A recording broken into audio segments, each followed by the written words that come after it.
So I'm 58F, currently in the hospital. I was transferred here in the early morning hours of Saturday.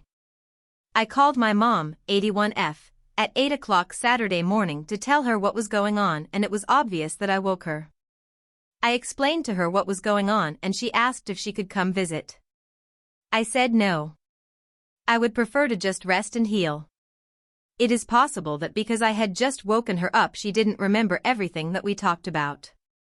A few hours later, she sent me a text asking if I had a room number and I provided it to her. I assumed she wanted it to send me flowers or something like she had for my husband a few months back when he was in the same hospital for hip replacement surgery. Nope. At 2 o'clock in the afternoon, she knocked on the door and she and my stepfather walked in carrying flowers. I decided not to get upset and said hi. For the next hour and a half I had to entertain them. I had to tell them all about my tests and results and what they thought was wrong with me and what the possible plan of action was.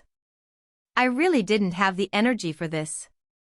After they left, I was completely exhausted.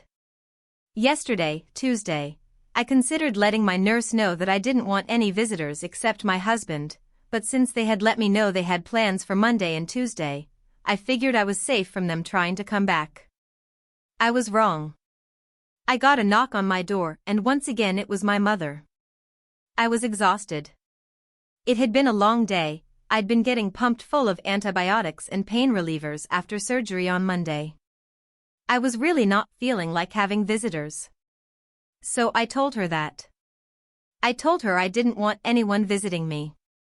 I was tired and I needed to rest and heal. I reminded her that I had told her that on Saturday. She denied being told.